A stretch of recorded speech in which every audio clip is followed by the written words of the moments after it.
నమస్తే అండి అందరికీ. శ్రీమాత్రే నమః. మనకిప్పుడు అమావాస్య, పోలాల అమావాస్య సోమవారం రోజు వస్తుంది.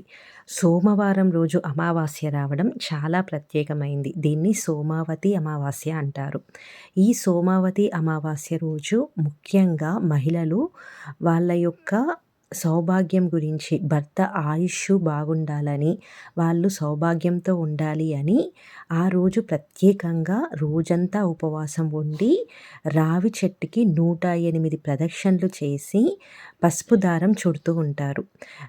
ఆ రోజు ఉదయాన్నే స్నానం చేసి ప్రాతకాలంలో మనం శుద్ధి చేసుకొని, పూజ చేసుకున్న తర్వాత గుడికి వెళ్ళి, గుడిలో రావి చెట్టు కింద అలికి ముగ్గు వేసి, స్వామివారికి దీపం పెట్టి, నైవేద్యం పెట్టిన తర్వాత ఒక దారంతో చుడుతూ 108 ప్రదక్షిణలు చేస్తారు.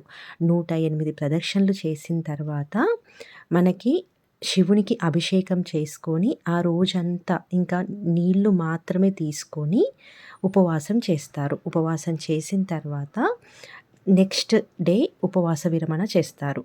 ఇంకా ఈ రోజంతా ఏం చెయ్యాలి అంటే, గోశాలకి వెళ్ళి గోవుకి ఒక 5 రకాల పండ్లు తినిపించడము, లేదా రొట్టెలు తినిపించడము, గోశాలలో ఏదైనా సేవ చేయడము, గోవుకి ప్రీతికరంగా మనం గోపూజ కూడా చేయడం వల్ల చాలా ఫలితం ఉంటుంది. అలాగే ఎవరైనా లేని వారికి దానం చేయడము, లేదా ఆ రోజు ఏదైనా సరే మనం శివ పంచాక్షరి గానీ, లేదంటే శివునికి సంబంధించిన స్తోత్రాలు చదవడం గానీ చేస్తే చాలా మంచిది. ఇంకా అలాగే ఈరోజు విశేషంగా పోలాల అమావాస్య అనేది కూడా చేస్తారు.